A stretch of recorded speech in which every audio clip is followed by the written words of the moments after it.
Hey y'all. So some of y'all know me as Bard, but here in BookTube land, I'm Wiley. And I do have a script and I am reading it. Sorry, yeah, anyway. I recently finished Bad Cree by Jessica Johns, and I'd like to talk about it for a minute. Um, I want to make this a regular thing as I am an aspiring author, and I think it would behoove me to dip my toe into the community a little bit. Um, you probably will hear some screaming in the background. That is my son, Conure Nova. She's just like that. There's nothing I can do about her. Um, the first part of this will be spoiler free. It's just going to be a basic overview of the story, including a summary and my general thoughts on the story. But I will warn you when we dip into spoiler territory. So, the book follows a young Cree woman named Mackenzie and her family. You've got her mother Loretta, her auntie Doreen, auntie Verna, cousin Cassidy, and sister Tracy. Her sister Sabrina died before the events of the story, and her reaction to it is the catalyst to this whole thing. When we first meet her, she's dreaming, and her dreams are very, very visceral. She brings things back with her, at least for a moment, and it happens every night. She returns to this place, which was a weekend at her family's lakefront campsite. Crows are following her around. She begins to realize that this is just too big for her to handle, and she goes home. And that's when it really hits the fan. Essentially, this is a story about grief, loss, generational trauma, the specter of colonialism, about the things we let in when we're vulnerable. It's also about healing and how, even though we deal with the bad, the painful, that doesn't mean that it's gone. It's always there, but we don't have to let it consume us. It's a beautiful story, and the perspective of the indigenous people is an important one that's often overlooked. Her experiences with colonialism color the entire text, and you can't escape it. It's uncompromising in that way. She layers the trauma of colonialism, of Cree folklore, of their resilience and strength, and it comes together beautifully. So, my quick thoughts on the story are essentially that I loved it. I gave it 5 stars and would recommend it to people.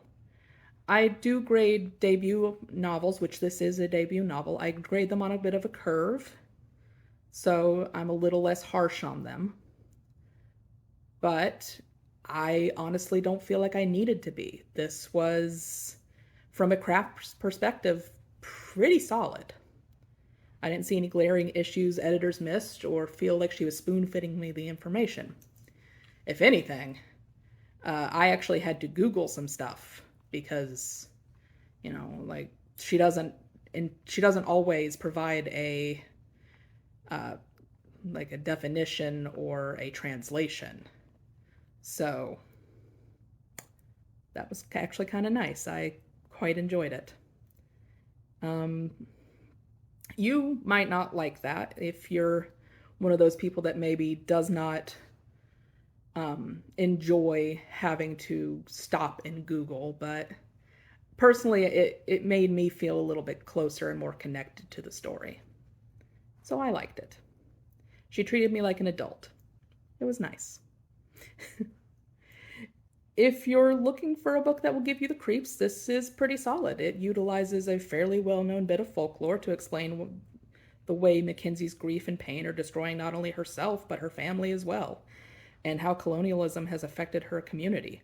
Oil pipelines, water rights, land back, all these things, while not always mentioned by name, are part of the narrative. Violence against indigenous women and two-spirit peoples, residential schools. You feel all of that in this book if you care enough to listen. So here we go into spoiler territory. You have been warned. From here on out, you're on your own. When Mackenzie's grandmother dies, the family is thrown into grief so deep that it literally kills one of them. You find out throughout the story, throughout all the dreams and all the conjecture, that her sister Sabrina is killed by a cannibalistic spirit whose name I will not utter. John spells it differently, and I'm not sure if that's how the Cree spell it, or if that's just her way of saying it without saying it. But she reclaims that piece of folklore that has been appropriated pretty heavily by pop culture with games like Until Dawn. She finds out that the crows she's been followed by are actually her protectors. They're helping her. They're ultimately, in the end, what saves Tracy. They're trying to show her how to beat it. The creature disguises itself by shapeshifting into her sisters, depending on who it's trying to get to, and it hypnotizes its prey. Her mother and aunties describe it as a parasite, something that feeds off the bad in someone until it kills them. It was brought to their community by the greed of the oil companies. But as that began to dry up and the companies left town, moving on like parasites themselves, it no longer had an easy source of food. So, like a bear that enters a city to forage, it began to feed off the grief and pain in the community. It chose Sabrina because she was so broken by their grandmother's death. It was like any other predator.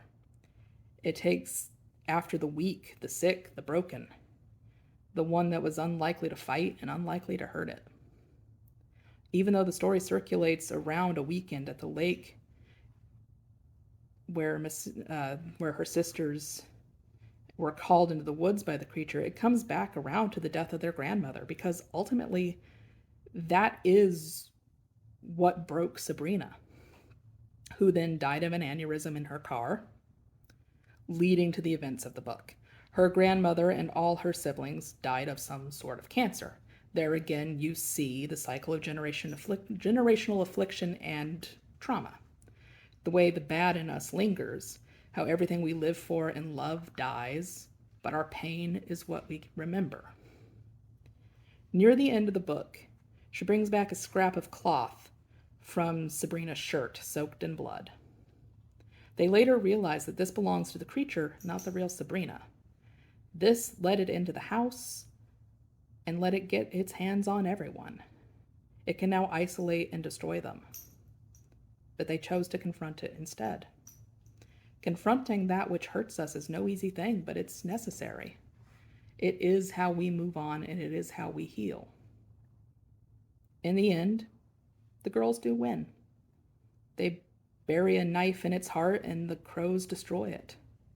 They return home victorious, but not healed.